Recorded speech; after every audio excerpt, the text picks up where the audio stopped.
지도, 믿음의 풍경.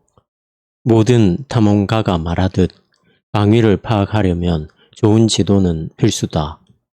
산맥을 넘어가는 중이든 그냥 집으로 가는 길이든 지도는 보는 법만 안다면 갈 길을 보여준다.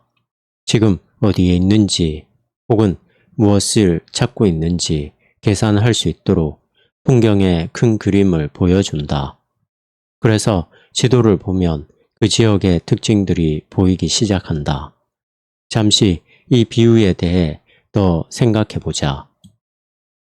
최근에 옥스퍼드에서 상상력에 호소하는 믿음이라는 주제로 작은 그룹의 수양회를 인도할 때 나는 10명이 조금 넘는 사람들에게 자신의 믿음이 왜 그토록 소중한지 말해달라고 했다. 어떤 사람들은 삶에 안정감이 생겨서 좋다고 했고, 또 어떤 사람들은 인생의 가장 어두운 순간에도 하나님이 계심을 알아서 좋다고 했다. 몇몇 사람은 사랑받는 느낌에 대해 이야기했고, 또 어떤 사람들은 믿음이 세상을 이해하게 도와준다고 했다. 그들은 모두 같은 큰 그림을 믿었지만 각자 자신에게 특별히 강하게 다가오는 그 그림의 측면이 있었다.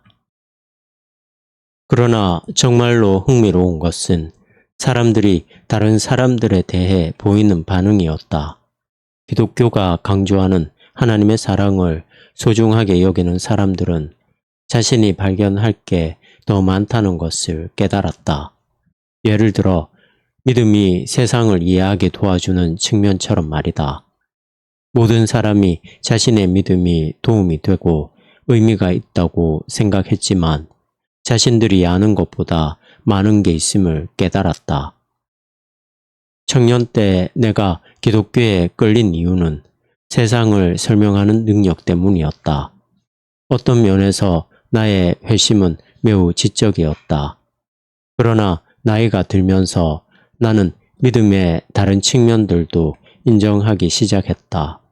예를 들어 윤리적 비전이라든가 인생에 대한 강한 목적 의식이라든가 개인에게 안정적인 정체성을 준다든가 상상력을 자극한다든가 하는 것들 말이다. 이러한 모든 특징은 지도 예화를 계속 사용하자면 이미 거기에 있던 것들이다. 나는 그저 발견했을 뿐이다. 그러나 지도가 곧 풍경은 아니다. 당신이 방문했던 특별한 장소를 생각해보라. 가령 카리브해나 움브리아 지방이나 캘리포니아의 산과 숲 같은 곳 말이다. 그 자연의 아름다움을 경험하는 게 어떤 기분이었는지 기억하는가? 이제 그 특별한 지역이 지도상에 표시된 것을 상상해보라.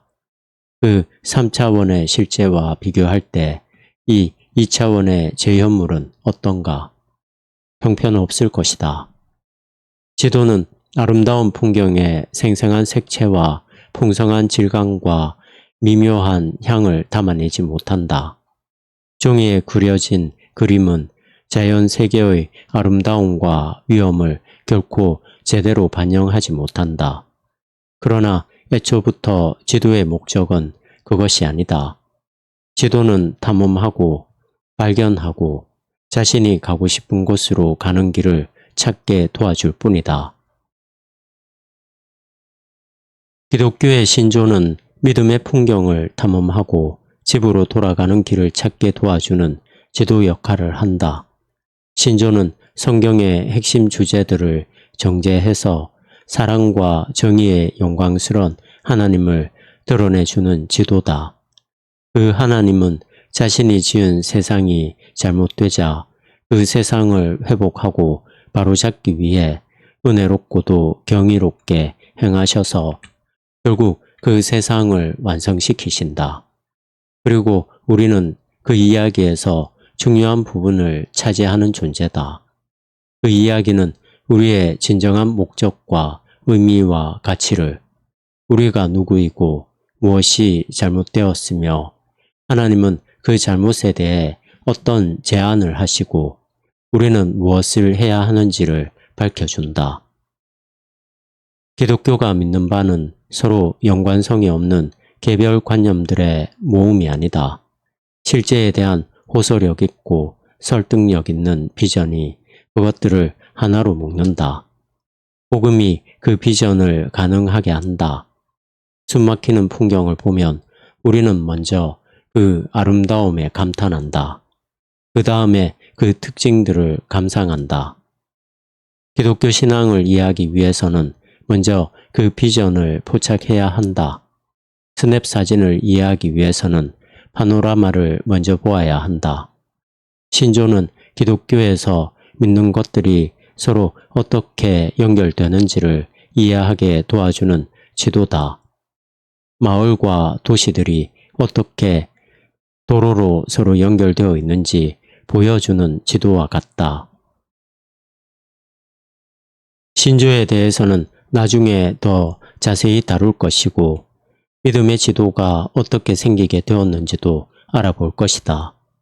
그러나 지도 비유는 기독교 신앙을 이해하게 도와주는 하나의 방법에 불과하다. 이제 또 다른 비유를 살펴보자.